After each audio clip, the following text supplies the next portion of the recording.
characteristics of a good leader. And this was is a paper that was produced by, just bear with me a second, the Center for Creative Leadership, CCL. If you Google it, this will come up, but it's also in the readings that you have as well. But they did some research and they found that the characteristics and qualities of a good leader,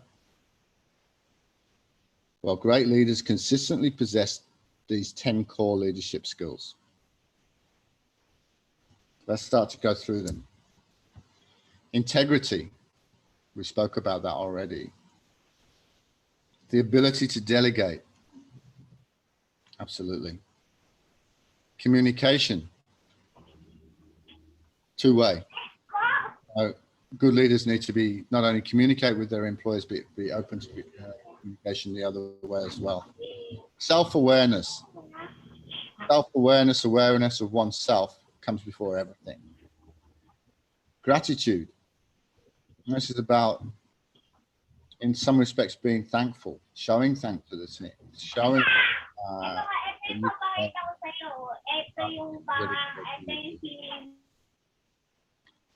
they're open for learning.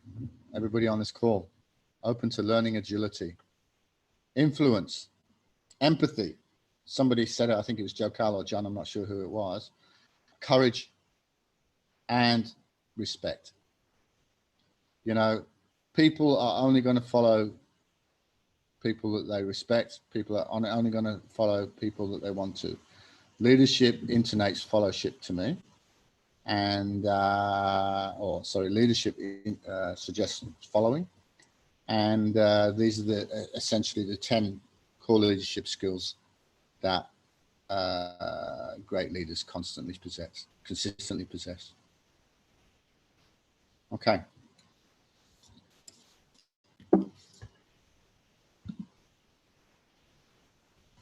Let's talk a little bit about integrity. Well, its importance should be obvious. It may not necessarily be a metric in employee evaluations. You know, how do we measure it? But integrity is essential for the individual and the organization. It's especially important for top-level executives who are charting the organization's course and making countless other significant decisions. Research shows that integrity may actually be a potential blind spot for organizations, which really just reinforces the message to make sure your organization reinforces the importance of integrity to leaders at all levels throughout the organization. Somebody mentioned honesty. These words all fall into the same box to me. You know, how do you feel if you have a leader that you don't trust? How do you feel as an employee, or how do your employees feel if they don't quite believe what you're saying? If they don't quite understand the journey that you're on? If they think you're hiding something? Then that's a potential blind spot for the organization. Delegation.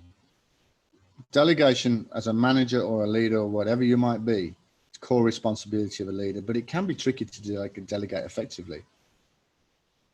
The goal isn't just to free yourself up. We spoke about this in terms of making yourself redundant.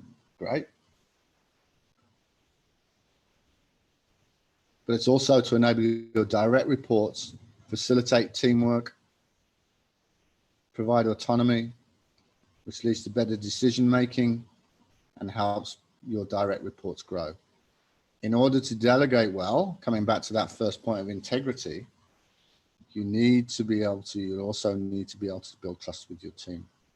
So just on this, I'm just going to go back again, and then maybe we'll just take a short break in a few minutes. So integrity, ability to delegate, communication, self-awareness, gratitude, learning agility, influence, empathy, courage, and respect.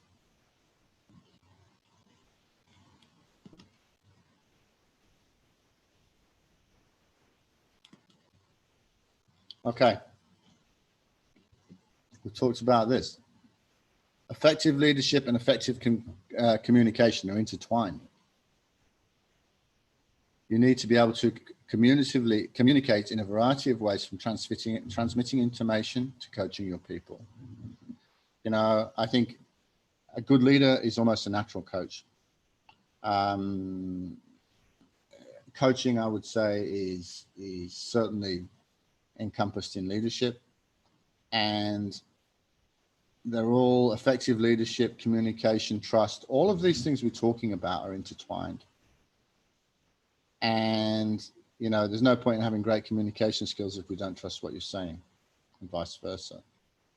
But you must be able to communicate with a range of people across roles, social identities, and more.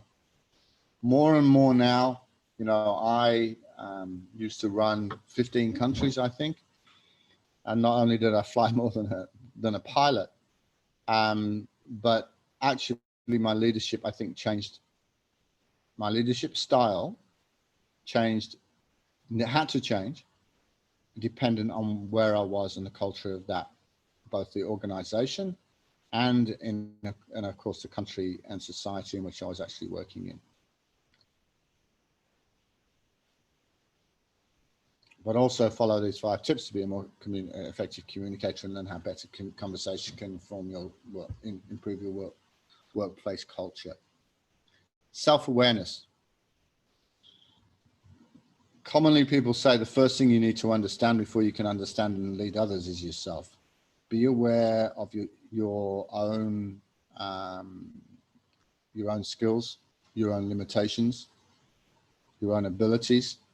The better you understand yourself, the more effective you can be.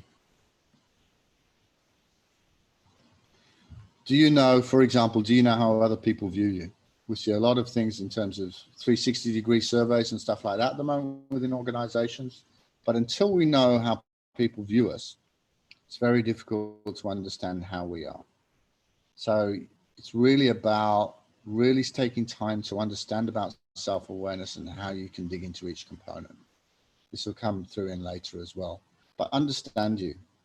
You know, I do remember a manager of mine once. I was a new manager, a leader of a small team in a new company.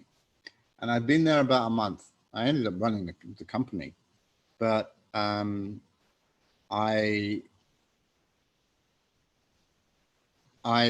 had some advice from my leader at the time, or my boss at the time, who was the CEO of the company, who basically said to me in one conversation, he said, well, what do you think people think of you?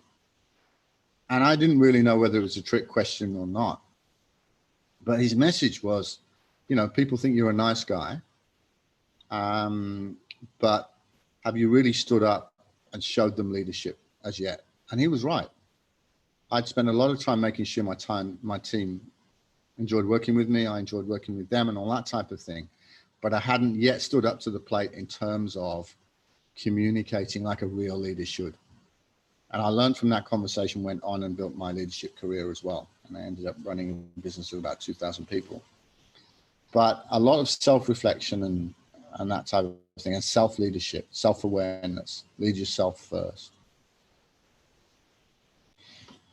I spoke to some people last week in terms of, that same boss gave me some you know, we all go 100 miles in an organization, right? And we all, sorry, I'm just going to bring the camera back up. We all go 100 miles an hour within the organization that we work with. And my boss once said to me, you don't spend enough time reflecting. Why? Because I was running at 100 miles an hour. I was multitasking. I was successful, thankfully. But maybe that was because my energy had got me there. And actually, it was a female boss at that time. She said to me, Martin, do me a favor. Some people have heard this before. Walk around the block. Take 5 minutes out every day and every morning and every afternoon. Walk around the block. So walk around and just think about your day. Think about your prioritization of the day. Think about your time management. Think about what you really need to do when you go back into the office. And that was a great tip for me. And I still do that, even though I work for myself now. You know, I work from home most of the time. I'm COVID home, as with a lot of us here. And I take time to walk around. My house is on a little resort here in Thailand. I take time out every day to have a walk around the block to think about what I want to prioritize for the next part of the day. So I kind of have a routine in the morning And, you know, I get up, I check my emails, I have some breakfast, then I go for a little walk, not just for exercise. It might be on the beach, but it's about thinking what I'm going to do with my time that day to make it effective. And these are the types of things that leaders do.